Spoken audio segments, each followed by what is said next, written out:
आज हम लोग पढ़ेंगे वेद और पुराणों के बारे में। तो सबसे पहले हम लोग पढ़ेंगे वेदों के बारे में। भारत का जो सर्वप्राचीन धर्म ग्रंथ है वेद है। इसके रचयिता वेद व्यास को माना जाता है। वेद 4 प्रकार के होते हैं: ऋग्वेद, यजुर्वेद, सामवेद और अथर्ववेद। तो सबसे पहले पढ़ेंगे हम लोग ऋग्वेद के बारे में। इस वेद के रचयिता विश्वामित्र को माना जाता है। आगे देखेंगे, इसमें 10 मंडल, 1028 सूक्ति और 10,462 ऋचाएं हैं। अब आगे देखेंगे, इस वेद से आर्य के राजनीतिक प्रणाली एवं इतिहास के बारे में जानकारी मिलती है। अब आगे देखेंगे, यहाँ पे हम इस वेद के तीसरे मंडल में सूर्य देवता, जिन्हें सावित्री कहा जाता है, उन्हें गायत्री मंत्र समर्पित है। अब यहाँ आगे देखेंगे, यहाँ पे 9वें मंडल में सोम देवता का उल्लेख है। अब नीचे यहाँ पे देखेंगे,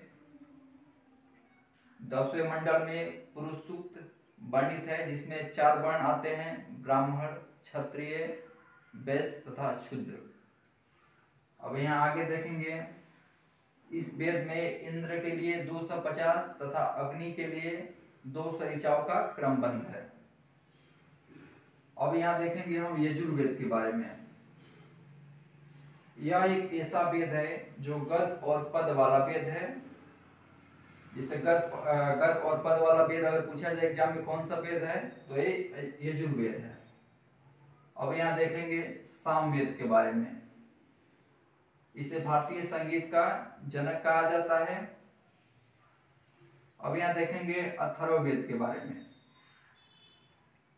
यह अथर्ववेद कन्याओं की जन्म की निंदा करता है। अब यहाँ पे देखेंगे हम, इस वेद से जादू टोना का वर्णन मिलता है। यह जादू टोना वाला वेद है। कौन सा वेद है? तो ये अथर्ववेद है।